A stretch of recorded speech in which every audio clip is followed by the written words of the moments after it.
પતિ પોતાની પત્ની બુલબુલ પર કાળી જાદુઈ દવા રવા રેડે છે. જેમ જ એ દવા બુલબુલ પર પડે છે, બુલબુલ પીડાથી ચીસ પાડે છે અને ધીમે ધીમે તે નાગિનમાં બદલાઈ જાય છે. તેનો પતિ અને તેની બીજી પત્ની જોર જોરથી હસવા લાગે છે. પછી પતિ બુલબુલને દોરીથી બાંધીને ટ્રકમાં મૂકી દે છે. ટ્રક જ્વાળામુખી તરફ દોડે છે.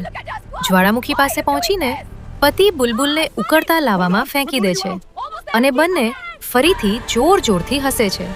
બુલબુલ લાવામાં પડવા જ રહી હોય છે કે એ સમયે તે એક લાકડી પકડી લે છે અને લટકી જાય છે. નીચે ઉકળતો લાવો છે.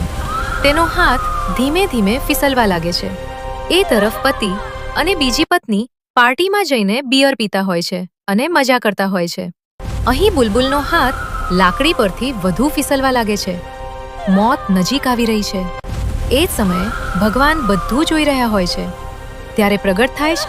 ભગવાન ગણપતિ બુલબુલને બચાવવા માટે તરત જ આવે છે. પોતાની દિવ્ય શક્તિથી બુલબુલને લાવાથી દૂર ઉઠાવી લે છે. પછી ભગવાન ગણપતિ બુલબુલ પર અમૃત વરસાવે છે અને નાગિન બુલબુલ ફરીથી પોતાના માનવ સ્વરૂપમાં આવી જાય છે. બુલબુલ રડતી રડતી ભગવાન ગણપતિ સમક્ષ હાથ જોડીને બધું કહી દે છે. ત્યારે ભગવાન ગણપતિ ન્યાય કરે છે. બુલબુલના પતિ અને તેની બીજી પત્નીને નાગ અને નાગિનમાં ફેરવી દે છે. તો બી બુલબુલ જોર જોર રાધે છે કે કોઈ સબસ્ક્રાઇબ નહીં કર્યું.